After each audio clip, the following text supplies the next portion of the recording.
Happy Tuesday, everybody. Did the button work? It did work. It did. All It right. did. Look at that. Noelle already with the $1. You know what? And I don't disagree with her.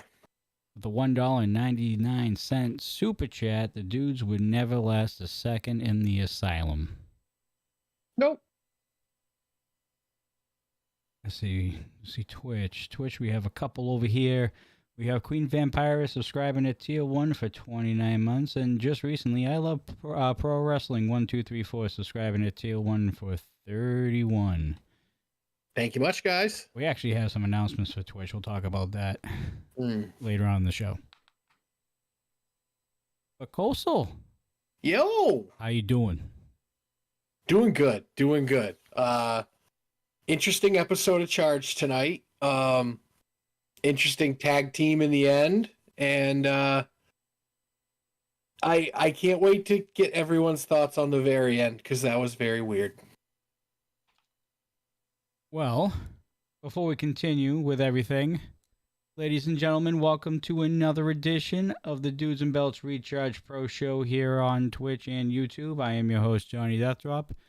Man, we got an episode to talk about tonight. There's a lot of stuff that happened tonight. We actually have new #1 contenders for La Isla and their tag team champions tonight as well. We'll get into all that in a bag of chips in just a minute. But before we go, I know we mentioned Coastal. Let's give him the proper intro, though. He lives way up there on the east coast of Maine, the inventor of the Beacon of the Week, the one and only Coastal Crusader. Like I said, everybody, it's Tuesday, it's Charge Day, and I don't think that David Drake was going to give himself a haircut at the end, but we'll talk about it. And Marky Pens is off tonight. He's typically off on Tuesdays to begin with, and Lucas, we still have no idea where the hell he is. If anybody has any spare milk cartons, can we put Lucas's picture on them and pass them out to friends? We need to find him. Yes, it's been what, a week and a half, almost 2 weeks now? Yeah, it's been, I haven't seen Lucas in far too long or heard from him. All right. Well, let's not waste any more time. Let's get right down to the nitty gritty here, because there is a lot to talk about here. Mm-hmm. We actually start things off with a 2 out of 3 falls match to start off tonight. That's a rarity. We have Nathan Estrada going up against CBD himself, Carson Drake. Yeah, this was a very unique 2 out of 3 falls match, and the fact that it didn't last more than 5 minutes. Most 2 out of 3 falls you think are going to be long and drawn out. This one was quick, and it's kind of Nathan Estrada's story for the night. This is the first part, the intro to it, where he kind of can't put all the pieces together. He ends up losing this match quickly because he's distracted. He comes out, he wants Dak to watch his match, Mr. Draper. He wants some notes. He's very keen on impressing. And you know the old expression, the harder you squeeze sometimes, the more it slips through your fingers. And that's what happened here. He was just trying way too hard. And now, to his credit, he was the folly of 2 very dirty pins. One with the tights, one with the feet on the ropes.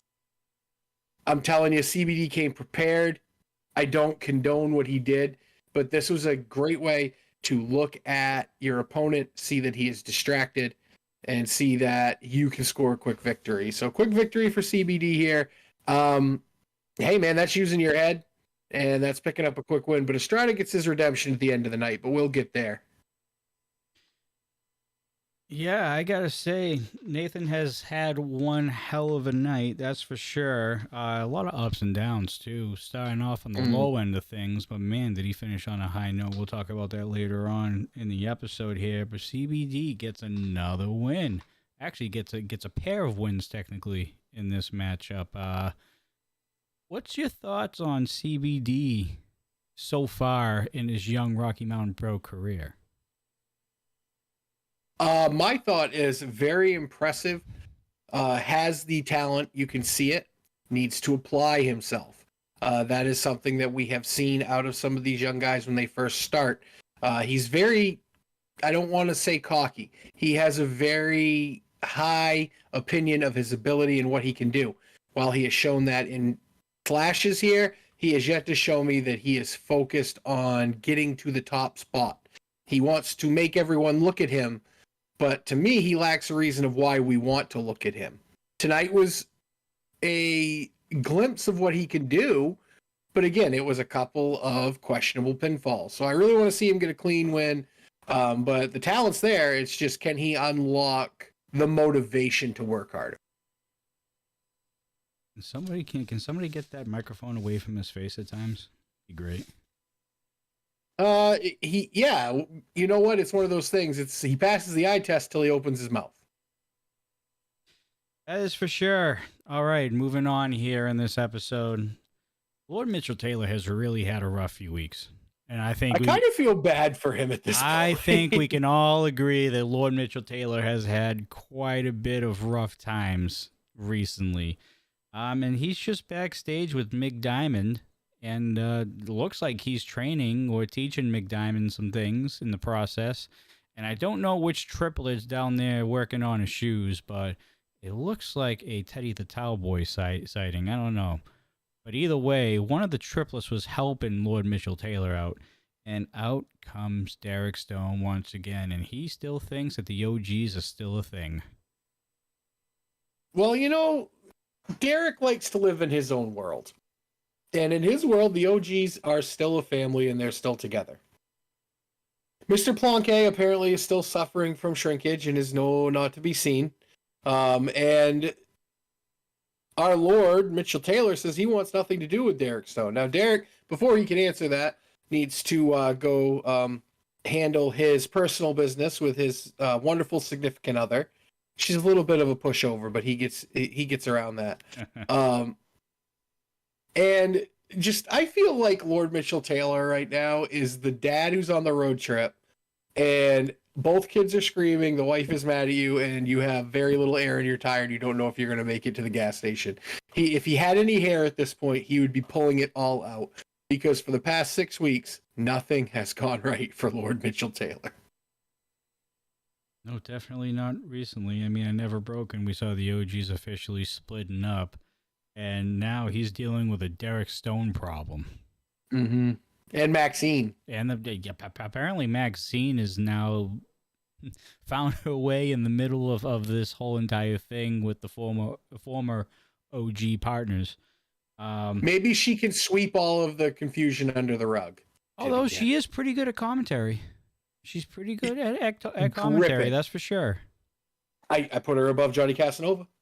Oof. It's a tall task right there. All right. Speaking of Johnny Casanova, sir, we had a law office segment that we have to talk about. Yeah, poor Preston looks like the guy that's in the law office commercials that's been in the accident rather than the guy that's trying to argue for you. They're looking for our friend, El Presidente Peligro, Mr. Danger Dean. And Dean's doing the right thing. Dean doesn't need any of them right now. He's taking care of very pertinent presidential duties and does not have time for the former Rocky Mountain Pro Tag Team champions, the former title holders that no longer have their belts. I'm trying to figure out another way in there to say they lost them, but they seem very upset. They seem very, very distraught, and they seem like they're pinning it all on to Preston. Did you get an air, Johnny, that Preston is a little nervous that his chariot of money might be leaving if he doesn't get them there this shot? Well, if he's expecting a rematch out of this whole entire thing, they are clearly mistaken, because even Preston has looked over in the bylaws, because that's how they got away with Full Send having to relinquish their titles, is because he pulled out the book in front of Danger Dean that one night on charge. You look in the Rocky Mountain Pro bylaws and rules, you don't get a rematch. Period. End of story. No guaranteed rematches. Why don't you go talk to Bruce Wayans? Why don't you go talk to Damon Ace about that? They know all well about this Rocky Mountain Pro rule in particular. So I don't think you're going to be able to get a rematch out of Danger Dean no matter what. So they can go talk to their former friend Dustin Urich about well, how you don't get a rematch, even if you are the longest reigning champion in the company's history. It's true. Rules have been around Rocky Mountain Pro since its beginning. And why would they change the rules for JK Pop now? Honestly. I agree. I don't think Preston's going to have a leg to stand on, and I have a funny feeling that because of this Can rule, he stand right now? Well, he can definitely stand, but I can tell you he's not very very mobile at the moment. Yeah, he didn't look very agile, if you will. Yes, but Dean didn't even give them a shot to earn a rematch tonight. They just lost them. You start at the bottom. Preston didn't give Full Send a rematch when they were stripped. You got anything for that one, Jet? For everybody who's watching and didn't see the comment yet, Jet, or AKA Cycle Joe in YouTube, says, yes, but Dean didn't even give them a shot to earn a rematch tonight. They start back at the bottom, sir. Back of the line, guys. It doesn't matter how long the 1,100 plus days that they've been tag team champions. It don't matter. Once you lose or no decision or whatever, you're back down at the bottom. You had your chance. You lost. Days' champion counter goes back to 0. And technically, La Isla, after Aces Wild, when they lost to JK Pop, clawed their way back and won matches to get the number 1 contendership. Mm-hmm. So, JK Pop's got to do the same thing. Well, I can answer Psycho Joe's here thing about what makes a team that just created tonight more so worth a shot than JK Pop. Well, that's because JK Pop didn't find Danger Dean. If they had found him and maybe had a face-to-face, they could have gotten in that match. They just couldn't find him. I put that on Preston. That's a solid answer, sir. It looks like we're blaming Preston for everything now. BP, blame Preston. That's what happens. That's what happens. Preston probably bit off more than he can chew. But we'll see what happens. I have a funny feeling JK Pop will find a way to intervene themselves, not so much in a championship match, but try and get a little. Oh, they'll be involved in that championship match. They'll get a shortcut into the running at some point down the line.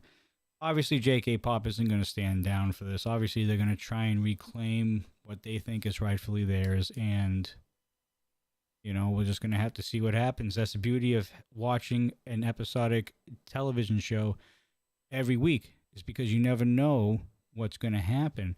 And all of this is leading up towards Peak of the Pack, which if you guys all know, or some of you know what Peak of the Pack stands for, it's really the beginning of the road to Milestone, which is a few months later, and that is the biggest event of the year for Rocky Mountain Pro. It is their WrestleMania. So Peak of the Pack is the base camp on the summit trek to Milestone. that is a very good way to put it. I like that.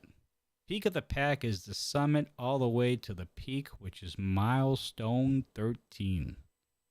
Base camp to the peak. I like that. But anyways, I'm sure JK Pop will find their way back into the mix, and I guarantee you they'll find a way to get the Milestone 13 one way or the other. Whether it's they might have to have a match against Preston, but they're going to be on that Milestone card. They'll find a way. They cheat in that one too. I'm sure. Next up on this episode, this subservient thing with Bruce, man's really starting to get to him, and you can tell. Yeah. I mean, Bruce is a stand-up guy, and he's going to honor any bets he makes. I understand that. I honored a bet that I made that I can't say is as bad as being Atiba's servant, but it was bad. It left a very bad taste in my mouth. But I could tell this is just eating Bruce Wayne's alive. Just absolutely destroying every bit of ego that he has, because this Bruce doesn't answer to anybody except Bruce and Mrs. Boss, and most of the time it's just him. And now that he's washing Atiba's rental car, Johnny, not his real car, rental car. Like, what is the ceiling for the terrible things Atiba has in his mind right now? Atiba can do whatever he wants. It's part of the gig. It's part of the stipulation that they had set before that match had never broken. So you're telling me that if Atiba somehow wound himself into a handicap match between David Drake and Damon Ace, that he could just say, "Hey, boss, you're in for me now." Yeah, easy. That's a bad bet. It's bad. It's part of the deal, man. Brucey lost. There's nothing he can do. Big ups to Bruce for honoring that. I want to say he's maybe 21 days left. I think he's about 8 or 9 days in. Close to that. Around that. Either way, it's still quite a bit of time for Atiba to really either get under the skin of Bruce or use Brucey in a way that will benefit Atiba. Either way.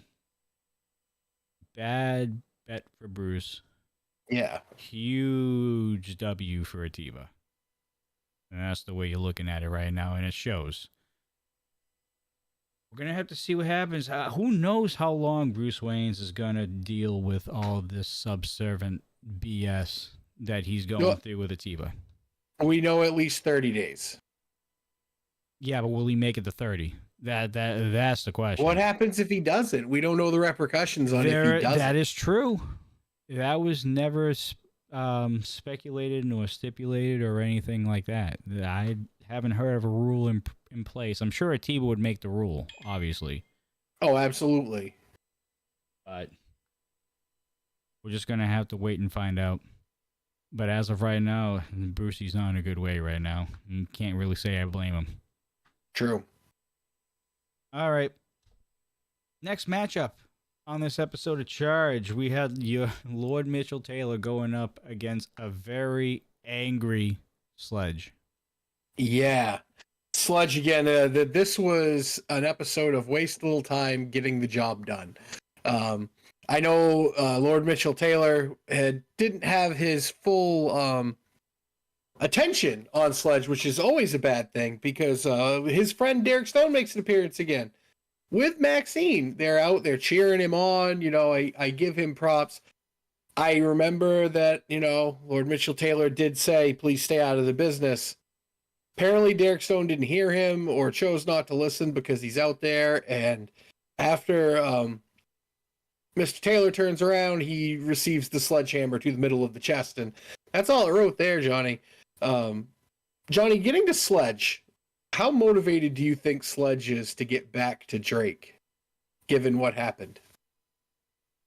It's unfortunately, it's not going to matter. We just touched on this a couple topics ago. Yeah. There's no rematch. And unfortunately for Sledge is going to have to do the exact same thing that J.K. Pop is doing. Do I think that maybe Sledge will just say, screw it, I'm going after him, whether the title's on the line or not, and just beat him to a bloody pulp? I wouldn't put that past him at all. Absolutely. But at the same time, in terms of like competing for that actual championship, can't do it. At least not right now. Unless he earns a shot back. I mean, at what point do you just run through a roster if you can, and then look at Dean and go, who's left? Exactly. Yeah. That's what he's probably going to have to do. Now, we don't have a number one contender, obviously, for your RMP championship, and we don't even know if the RMP championship will be on the line at Peak of the Pack, because there is a big main event involved in Peak of the Pack. Whether or not the format changes or not this year or not, it has changed in the past, at least recently, in the past couple of years. But the winner of that Peak of the Pack match is the number one contender at Milestone for your Rocky Mountain Pro Championship. So, I mean, we've had the creation of an amazing tag team the first year in Buffalo Owen. Yeah. And then the second year, Yeadon won it by himself. Yeah. After that, wonderful piece of human being Curtis Cole didn't even show up. And then ended up costing Yeadon the title shot via contract. Oh, yeah. More Preston's lovely paperwork. Which, by the way, if you guys haven't seen anything that happened last year, roughly around this time on the road to Milestone 12 last year, Go back into the archives of the YouTube channel and go check out all the charged episodes prior to Peak of the Pack and Milestone, and you will see what we're talking about. And if you guys want to check out the Peak of the Pack match, there's either 1 or 2 pay-per-views of that show on Fite, or they are in the YouTube archive. So if you want to go back and check out a Peak of the Pack pay-per-view and check out the Peak of the Pack match and how it's run and what the rules are, go check out the YouTube archives and see if you guys can figure out ahead of time what the Peak of the Pack match is and how important it is going into Milestone every year. All right. Well, I don't know if it was you guys that called it or one of you guys that called out Mason, the therapist here. That was me. Was that you? That was me. I said he was working for Salem. I knew something wasn't quite right about him. I've behind the curtain, the Coastal one has done therapy before, and that's not typically how your therapist acts. And he always kind of rubbed me the wrong way here, the Lilith therapist. And we find out tonight that, yeah, he's working for Salem, and he's trying to drag that demon out. And all I got to say is be careful what you wish for, because they may have just pushed Lilith over the edge.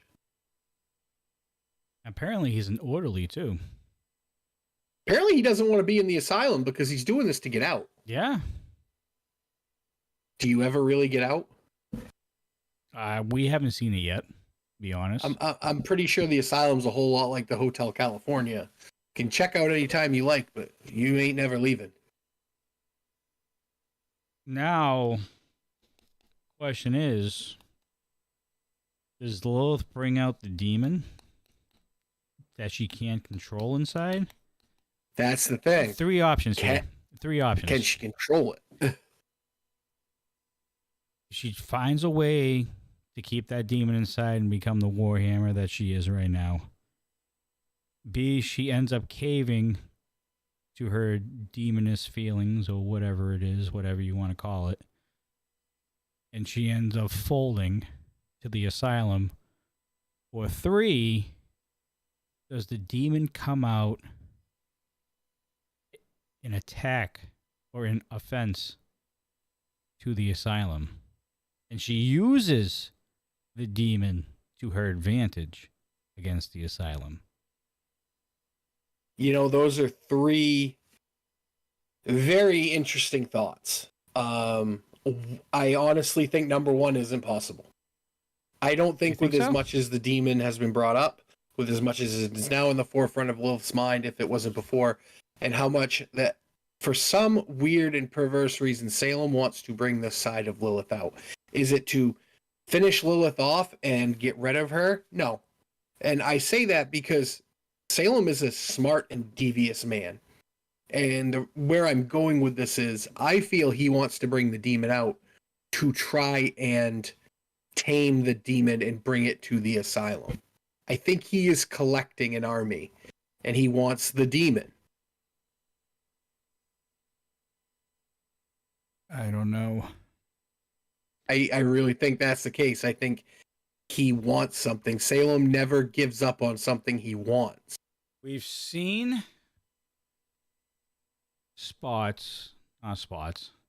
we've seen moments where Lilith is showingly and like visually in distress, trying to keep the urges and that demon inside of her in some of her matches.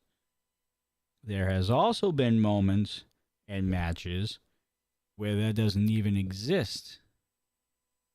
So right now, I think that there's going to be a tipping point somewhere with Lilith. It's just a matter of what way those emotions are going to tip. And I don't know. Her finding out about Mason and what he actually is could anger her to the point where the demon just comes out of pure anger. or she's able to channel that anger and to keep that demon inside and still be the Warhammer that we know today. It's very, very interesting where this is going. I don't think she can keep the demon inside and control at the same time. I don't think that's possible. Well, I'm assuming it's either going to be one or the other. Something's going to happen here. I don't know. I don't know. Obviously we say wait to find out, but we've been waiting for months. And this feud has been going on for months. Ever since Shocktober of last year. We're in March right now. We're about almost 5 months into this here. And Lilith is still at the same spot where she was. As a matter of fact, not only is she's in the same spot that she is with the Asylum, she's losing friends over it. She's losing allies because of it. People are getting hurt around her because of this. Including Skylar and including Brittany Brooke. Yeah, it's not safe to be around Lilith right now, unfortunately. So, very curious to see how this is going to go moving forward. Definitely conflicting thoughts are going through Lilith right now. Moving on here, and we're going to kind of combine these two segments into one here. Obviously, backstage, we had Damon, Skylar Slice, and Manny Lemons back there. And talking about, the disrespect and all that stuff that Manny thinks he's receiving from Yeadon and Rocky Mountain Pro and all that stuff. And, Pot calling the kettle black, basically. Because if you watched the episode last week, you knew exactly what we'd be talking about. And then all of a sudden, you see Cash, Yeadon, they're in the back. Yeadon confronted Damon once again, and then immediately, not wasting any time, going at each other in the back. Cashflow jumps in. It's an all-out brawl in the back locker room. Pours out into the arena, and then we have our tag team match that's scheduled for Charge here with Cashflow and Mercury Yeadon going up against Damon Ace and Many Lemons. I will stop talking. I will leave everything back to you, sir. Oh, man. You know what? This really wasn't a tag match. This was a fight between four people, and they just paired off. Because I don't really think they wanted to tag at all in this. Damon wanted all of Yeadon. Yeadon wanted all of Damon. And Manny Lemons has found a new person that he thinks he can pick on and one up because it didn't work with Remy. So now he has officially, again, picked on Yeadon for some reason. But Cashflow is, he's a stand-up guy. He's a very stand-up guy. He's huge. And I mean, you can tell he and Yeadon are very similar. They're of that generation where they're going to work hard. They're not going to take crap from these young guys. And that's exactly what all Damon and Manny are spewing. Skylar Slice has worked her way in here as apparently she finds something appealing with Manny Lemons. I don't know what it is, honestly. But this is just a brawl, Johnny. This is literally just a street fight with a little bit of structure to it. And unfortunately, we do see a pin here because Skylar Slice decides to hit Cash Flow right in the change purse. And that pretty much ends him while Yeadon is getting he's taking out his pound of flesh. He's also getting pounded by Damon on the outside, gets his face driven into the steel steps. Damon picks up a pin here, but this is not done by any means. This was a speed bump in the road that is this highway to destruction for these four individuals. Cashflow is by no means done with Manny Lemons. He is going to beat the lemonade out of Manny. I think hitting Cashflow in the wallets is a much better description on that low blow by Skylar Slice. The wallet? Yeah. Or the wallets? Yeah. She made it rain. I like that one better. She threw some stacks cash. But yeah, and obviously, I have a funny feeling we knew that the whole Yeadon and Damon thing was probably not going to end and never broke. And I see this going all the way to Milestone. Unfortunately for Damon, once again, for the second time in as many months, he is not going to have a rematch with the NRW Championship. He's going to have to do something again to get back into that championship fold, at least on the NRW side of things. He had to beat Yeadon last time, or not Yeadon, Boss Brucey, last time to get there. Yes, and he earned his second shot at the NRW Championship, which is why you saw it at Never Broken again. But can he do it again? It's Damon Ace. What do you think? When he is focused on something, and I have my mixed feelings about Damon, obviously. I have ever since Shocktober a couple years ago. We've all don't like a lot of the stuff that he does, obviously, but you can't take anything away from what he's actually done in his career at Rocky Mountain Pro thus far. He is a former Twitch champion. He is a former Charge champion. You have to give him those kudos. However, when you see a guy like Damon Ace who is focused and hell-bent on one thing, and he's focused on that one thing alone, he is going to continue to push and grind until he gets what is his. We've seen it ever since we started covering Rocky Mountain Pro a few years ago. It has not changed. Damon Ace is terrifying, and you're right. When he is focused, I am just glad that I have never been on the other side of that focus. And I did a pretty good job the first couple of years of making sure I was never in his eyesight in a bad way. Yes, we knew. But because of that, we had to send you to heel therapy for quite a bit. It happens, you know. I know it happens, but you were getting out of control there. We had to kind of bring you back a little bit. Well, you know, we don't need to talk about that. It's all in the past. But obviously, Damon and Yeadon, that love loss is still going to be there. They're going to need some kind of blow off. They're going to need something that hasn't been done. This is a different level of rivalry and hatred, and there needs to be a definitive ending to this, and I don't know what that is. I can tell you right now, it is not going to be a peak of the pack, because that is the only time the NRW is defended, is on pay-per-view type shows. Mm-hmm. So it's probably not going to be peak of the pack. I do see a possibility of them going to Milestone, or actually the NRW pay-per-view itself. Right. I see them destined further on down the line. But in between, you know, this whole figuring out number one contenders for NRWs and stuff like that, and whether or not Damon Ace can get himself back into the fold here to have another shot at Yeadon, this whole thing, the confrontations that these two are having, is, like I said before, this thing has gotten personal to the point where the title almost really doesn't even matter at this point. It does to Yeadon, obviously. He's got the letters tattoo on his legs. But in terms of, like, overall, like, do I care about losing the title or winning the title at this particular point? It's all about showing the other person that I'm the best. I'm the guy. I run this show. This is my company. That's kind of how personal this has gotten into. So this has kind of gone a little bit above the title. If you've noticed as well, this is kind of what it is when people decide they want to go after Yeadon.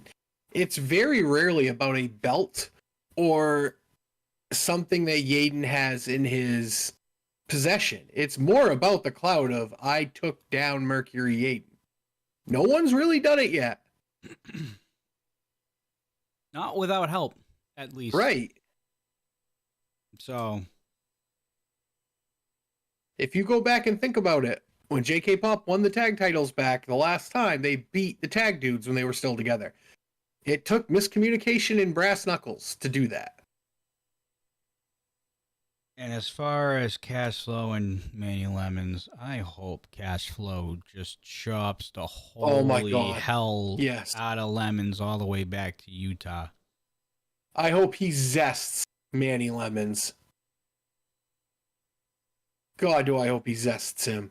Squeezing and zesting? That works. Squeezing, zesting, make lemon bars, whatever you got to do. Yeah, there's a lot of disrespect shown from Manny Lemons recently ever since he came back to Rocky Mountain Pro, and it's obviously nothing has changed. If anything, it's gotten worse. Yeah. And he's honestly messing with probably one of the more experienced veterans in the industry.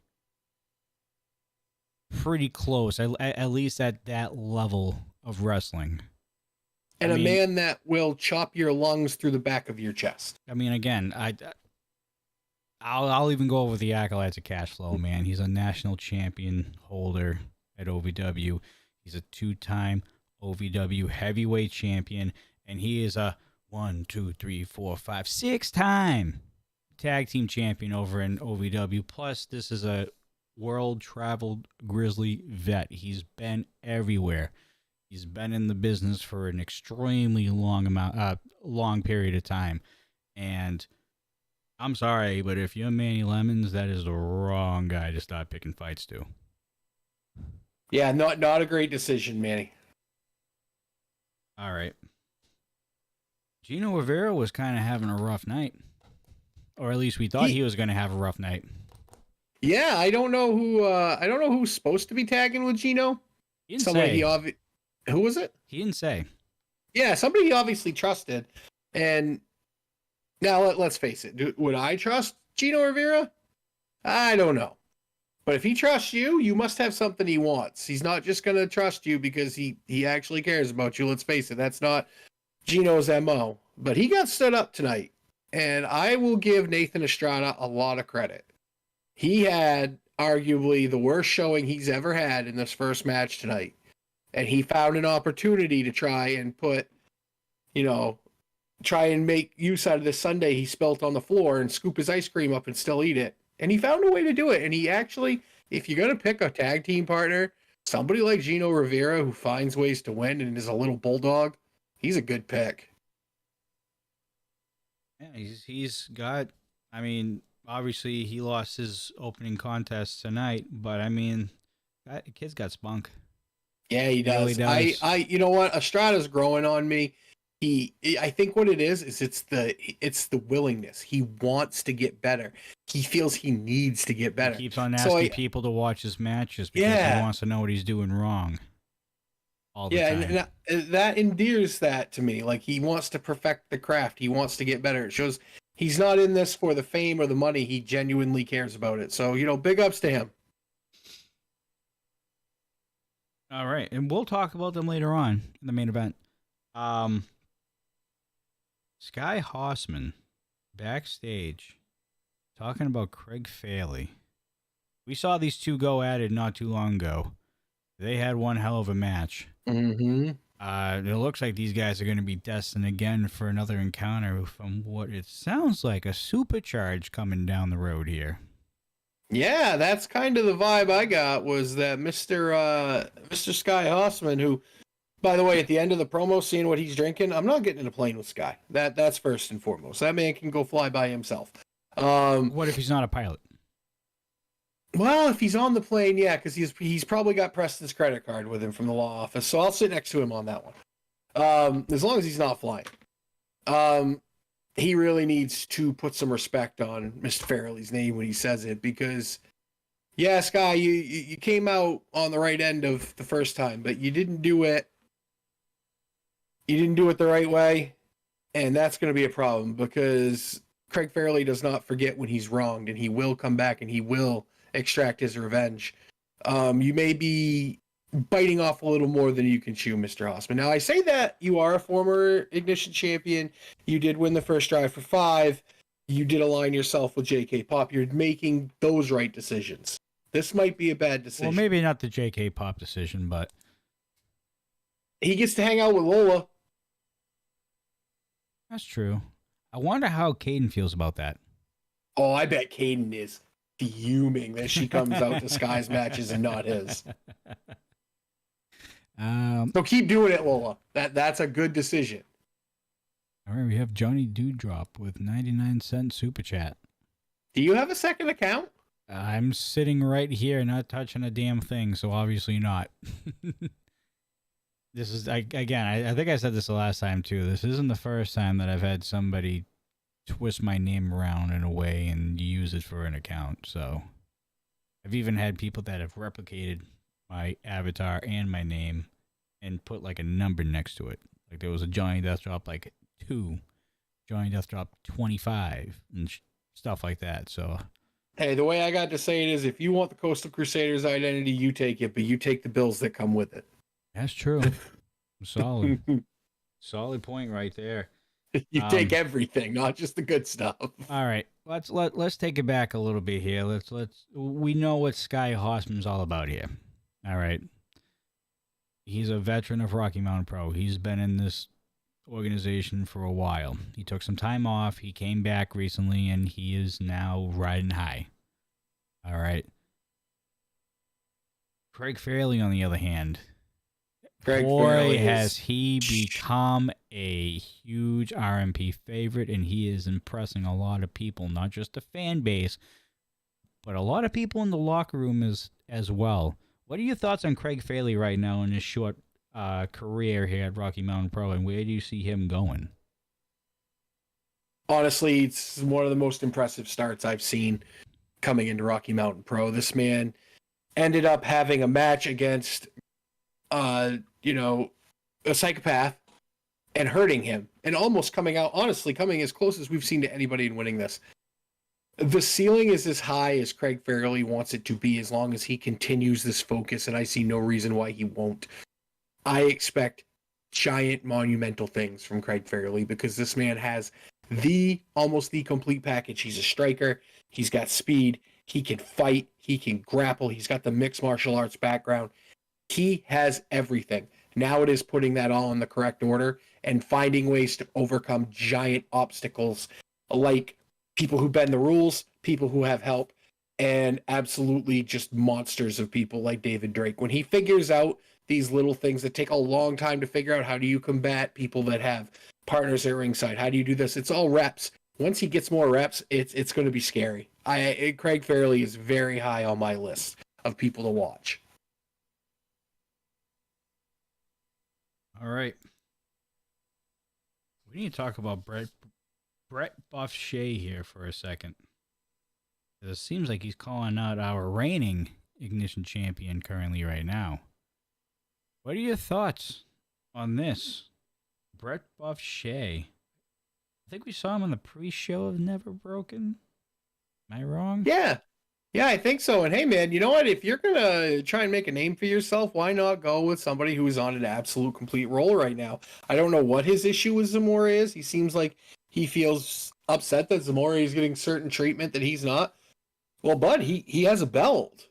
He has proven through a demeanor change, through a focus change. We just talked to him Sunday on our show about how he has come about this. And I'll tell you what, after that conversation, that belt's not going anywhere for a while, in my opinion. Zamora is focused, and Mr. Boucher needs to understand what he is walking into. A big, angry man who has something you're not taking from him. Again, kudos and props for you calling your shot. Let's just hope you can follow up and you're focused, because this will not be a walk in the park. This will not be a pre-show. This will be Zamora's main event, and you will be the main course. I'm actually curious to see more of Brett Buff Shea. He had a very good showing at the pre-show of Never Broken.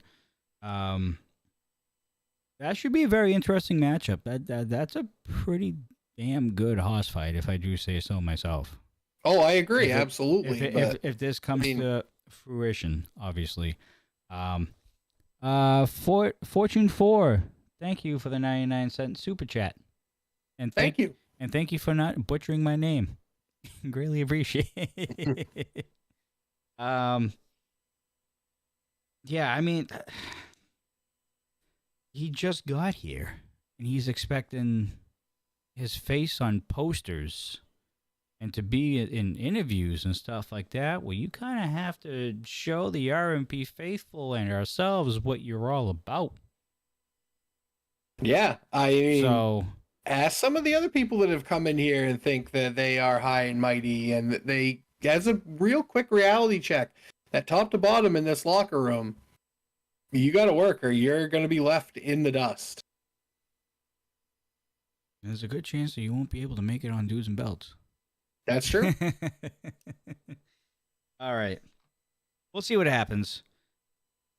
From what I saw at Never Broken, Brett definitely has a upside for sure. It's just whether or not he can dish out whether he can dish out what his mouth can cash. You know what I mean? So that's true. Echo says he is trained by Lemons, so well that he's a disciple of Lemons. Great.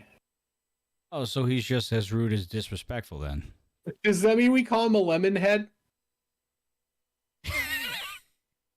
Lemonhead. Always gotta find a way to switch it around the food, which is why our nickname is basically Foods and Belts now, because Foods and Belts, yeah, typically what happens.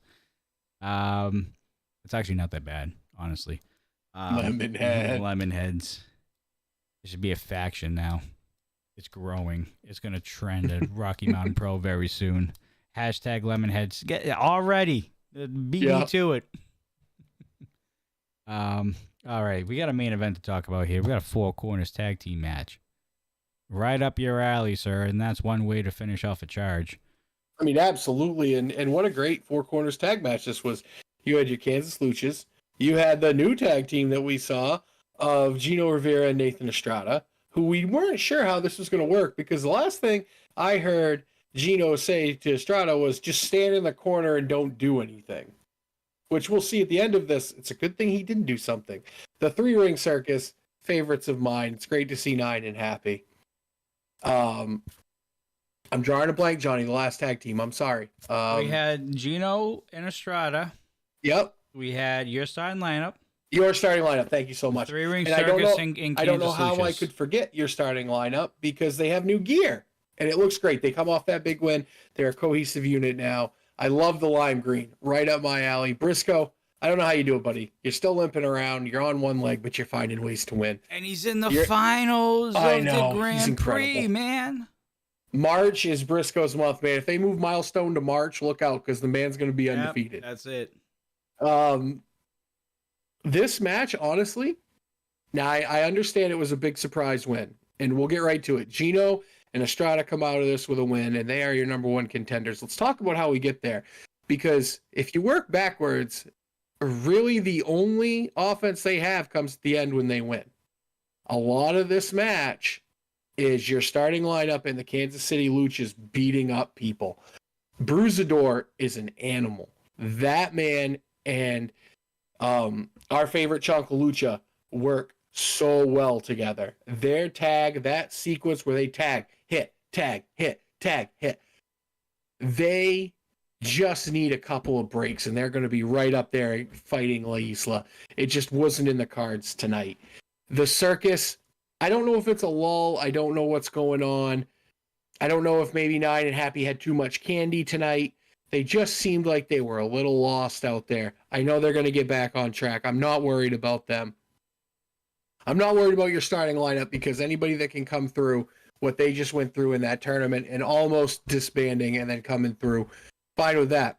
The winners of this are very intriguing, because I would not put it by Gino Rivera to kick Estrada to the curb if his real tag team partner comes back. I don't know if that's allowed. I hope it's not, because that move Estrada hit to set up the double stomp, that was a great tag team sequence.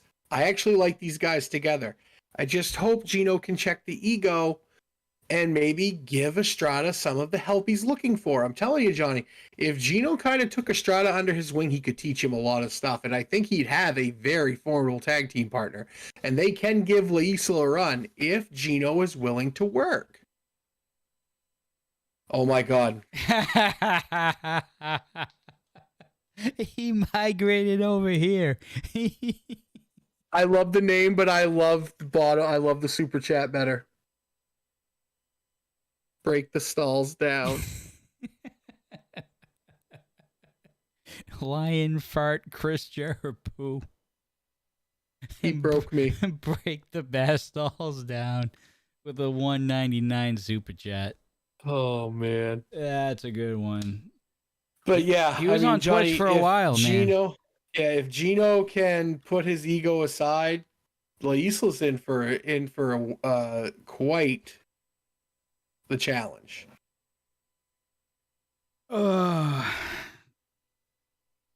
think Nathan Estrada definitely lucked out in this situation.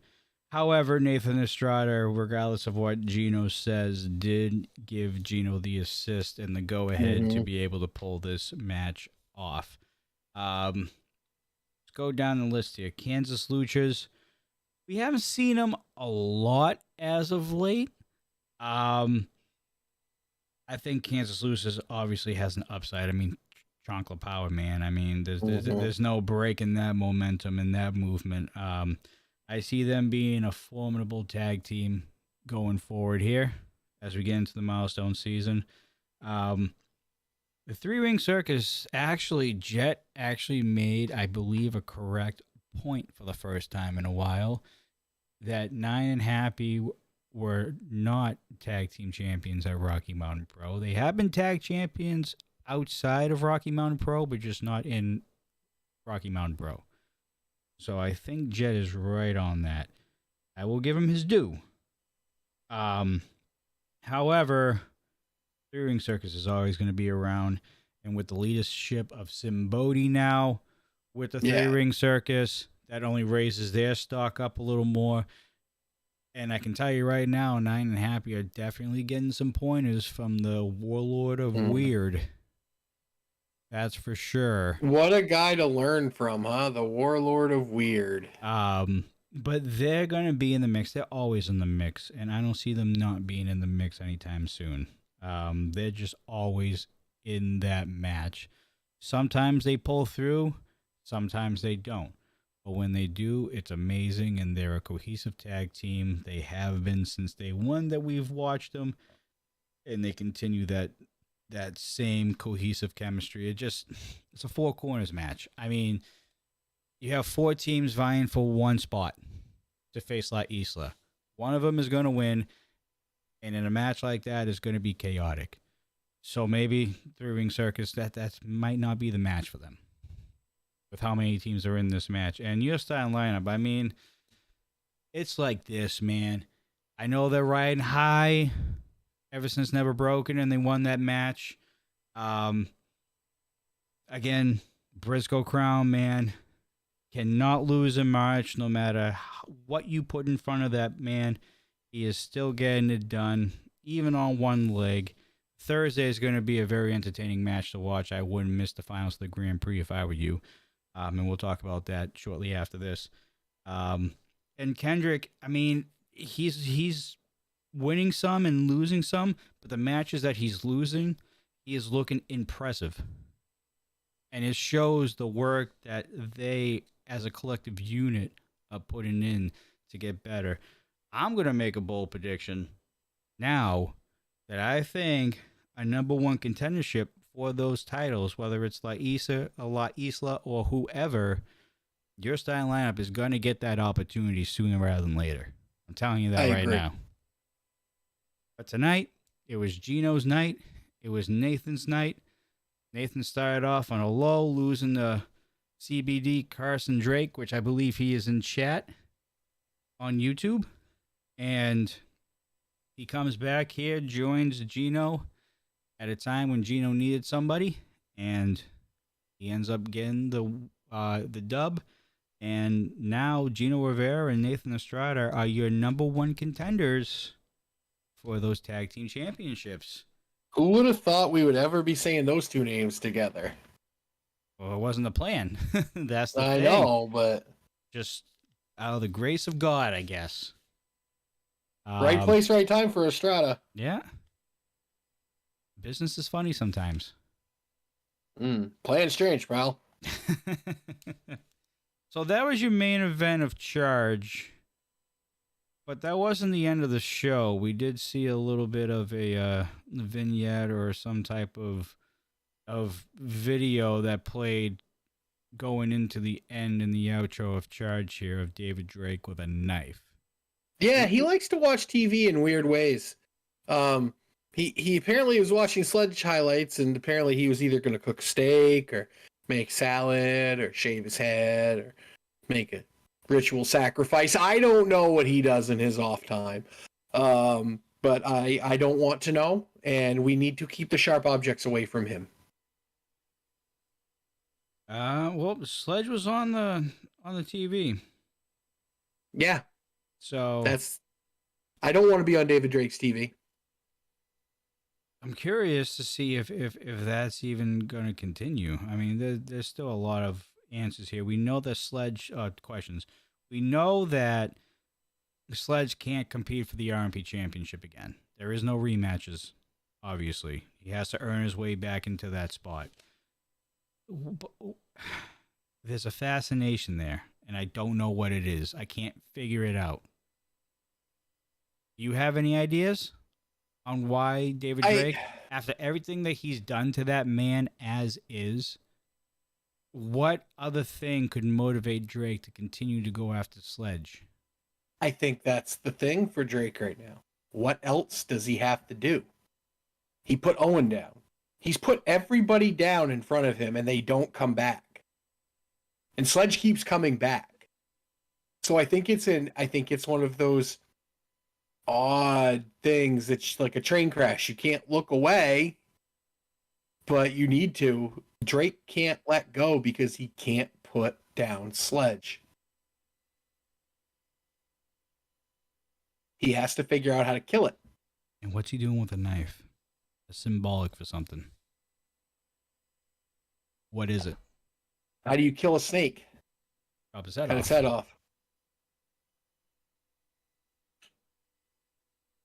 It's definitely That's a tough. It's a guaranteed way to end things. It's a tough visual to watch, but at the same time, I think Sledge is up for anything at this point. Mm-hmm. I don't think it matters at this point what Sledge has to go through. If he sees David Drake, he's going to pounce. And it's probably not going to be in a match. I can tell you that.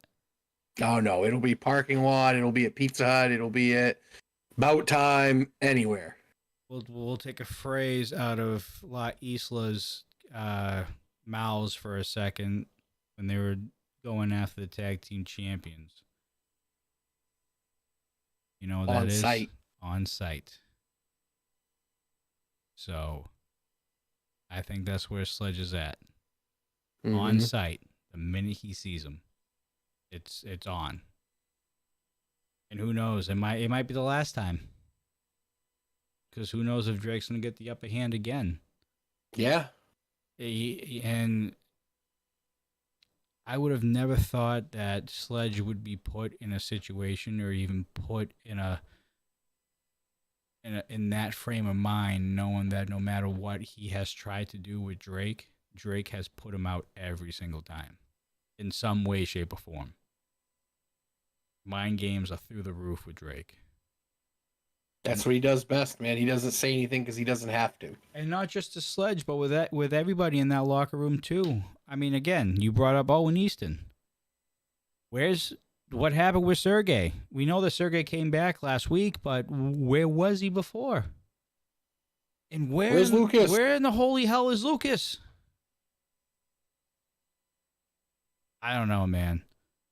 Every week that goes on, Drake seems to be more dangerous every single time. Yep. It's definitely going to be interesting, folks. And you only catch this action every week at 6 p.m. Mountain Standard Time over on youtube.com/Rocky Mountain Pro. Cheap plug. There you go. All right. That's going to conclude this episode of Charge, ladies and gentlemen. Final thoughts on this episode before we get into the couple things that we have to talk about. They're brief. I mean, more of the same. Can't wait for next week. I got to know what's going on. I got to know what the ending means. I got to know what Drake's up to. He's never going to tell us, so you just have to tune in and watch. All right. Ladies and gentlemen, a couple of announcements. As far as memberships for YouTube, you guys didn't see last Sunday's episode with Zamora, your Ignition champion. Go check that out. That's open to the public, obviously, but the chat was in membership only. Was actually programmed for membership only, so only members could chat and interact with Zamora throughout the course of the night. That's one of the perks of becoming a RMP supporter. So if you haven't checked that out and see the benefits firsthand that you can have, it's available on YouTube on the Dudes and Belts live shows playlist. Go check it out. See if that will give you some interest in joining to the Rocky Mountain Pro YouTube channel. On top of that, you do get the Q&A portion on Sunday nights when we do the Rocky Mountain Pro Rewind on Sundays. We try to do 15 to 20 minutes of Q&As with our members. If they have any questions about what they saw or anything about the shows or RMP in general or us in general, that's when that happens. And obviously you will have priority chat during live Ignition shows with the commentary team throughout the night. And obviously you will see Ignition every Thursday at 6:15 Mountain Standard Time over on youtube.com/Rocky Mountain Pro as well. And you're definitely not going to want to miss this week because we have the finals of the Grand Prix tournament here. And I'll just flash the bracket in front of you real quick. Obviously, the finals are set for this year's Grand Prix tournament. The winner of this match on Thursday will get a number one contender shot at Zamora's Ignition Championship. We have Briscoe Crown, who went through, it was a mystery opponent at one time where we found out it was Ramrock, then going through Caden Koyama to get to, and he actually went through Bruce Waynes as well to get to the finals. Pulling off huge upsets basically in all three matches. And then you have Atiba getting the bye basically, and then beating Kendrick LaRoe, and then found a way to beat Echo in the semifinals to claim his final spot on the right side. So this Thursday, your main event, I do believe, will be Briscoe Crown versus Atiba for a chance at the number one contendership of that Ignition champion, Zamora. All right. So that's that. So make sure you don't miss this Thursday. Please and thank you. Now, I do have to make a quick announcement for members only. If you are a member, you have probably noticed by now that we have 2 new emotes on the membership emoji list. So if you become a member, not only do you get all those perks that I mentioned before, but you also will get custom-made emojis that you can use in YouTube chat during our live streams and premiere showings of Rocky Mountain Pro Charge or any other premiere show. We added your tag team champions, La Isla, and El Presidente himself, Danger Dean. The dangerous one. Into the mix as well. All right. So that's that. So there's your updated emojis. Thank you, Jen, for blasting all those out. The more memberships we get, the more slots we unlock, which means the more emojis and the more perks that you will have with your membership. So keep on getting those membership subscriptions in and have it set for a monthly, so you have it set to renew every month so you don't have to worry about it. Also, one announcement that is actually pretty big. Tonight is going to be the last night that we are going to be streaming on Twitch. Starting Thursday, we are exclusively on YouTube.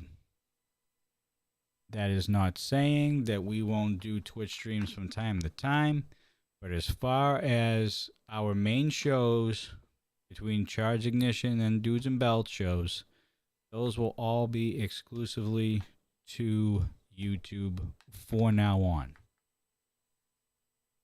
So that is the one big announcement. So if you're watching on Twitch right now, this is our last stream that we're going to be doing on the Rocky Mountain Pro Twitch channel.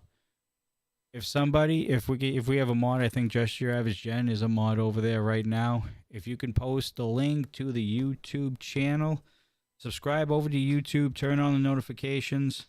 We basically do the exact same thing that we do on Twitch over on YouTube. It's all live streams as well, and you will be able to interact with the live chat as you would on Twitch. And we made it so that the membership subscriptions is the exact same amount of money. I think it's $1 less than Twitch. So, no real loss in terms of supporting Rocky Mountain Pro over here on YouTube. It's not working. All right. YouTube.com/Rocky Mountain Pro would be the link. If you could manually just put that in there, that'd be great. So yeah, we're making the move officially, which actually benefits me because now I don't have to stare at 5,000 chats and have so many tabs up at the same time. Sunday was actually pretty cool. I only had to pay attention to one chat and one chat only. It was great. And also, we can set premieres up. So whenever we plan on going live, which we go live Tuesday, Thursdays, and Sundays, we can actually try and set a premiere up ahead of time.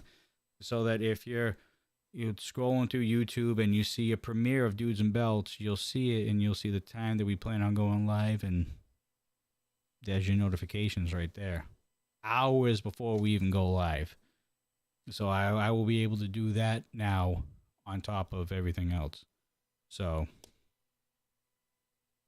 no more Twitch after tonight. How do you feel about that? Me? Yeah, you. You've been on Twitch for a while with me. I know. Any place that people can go to see us, go there. It has been a fun ride. And again, the Twitch channel's still going to be there. We still have archives of stuff on Twitch as well. All the videos are still relatively saved over there for the most part. And it will be active at some point. Who knows? We might be adding stuff over there in the future. We'll see. But as far as like the main crop of shows, like the core shows for Rocky Mountain Pro that we do every week, Dudes and Belts, Charge, and Ignition, they're all exclusive to YouTube. So yeah, been a fun ride over on Twitch, that's for sure. It's time to take the leap, and YouTube right now is where it's at least for Rocky Mountain Pro. Growing every week. All right. Other than that, I think that's everything that I have to talk about. We're going to start pumping out Pick of the Pack very soon. We'll get you more info on everything in terms of times for charge tapings and Peak of the Pack. The event itself and what time that people need to be there and all that stuff. That'll be coming up in the next week or two. And let's see. Oh, I believe our next membership only live stream, I think I had it set for April 16th. And we do have somebody almost confirmed on that. I'm still waiting on the word from the other end. But we do have somebody in mind already for April 16th. That's going to be our next membership only live chat stream, or live stream on YouTube. So now I think I'm done. I think that was the last thing I needed to say. I'm assuming you're all set, Coastal?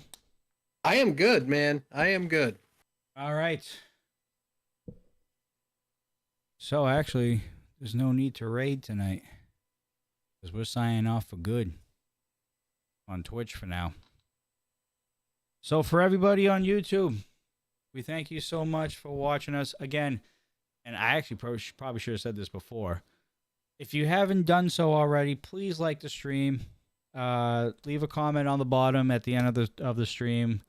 Let us know how we did, and let us know what you think about this episode of Charge. Give us your thoughts on the whole little situation. Give us your thoughts about the whole ongoing feud with Damon Ace and Mercury Yeadon. When is that going to get resolved? And what is going on with Drake? I want to know in the comments, what do you think is going on in the mind of David Drake right now? All that and more. And what do you think about Gino and Estrada becoming the number one contenders for the tag team championship? Let us know in the comments below. Other than that, we're checking out for the night. Thank you so much for watching us, YouTube. We greatly appreciate you. For myself, Join Deathdrop, Coast Crusader here with me. We will see you guys on Thursday for another episode of Dudes and Belts Reignited immediately after Rocky Mountain Pro's Ignition. As always, folks, stay safe, stay classy, and we'll see you on the next one.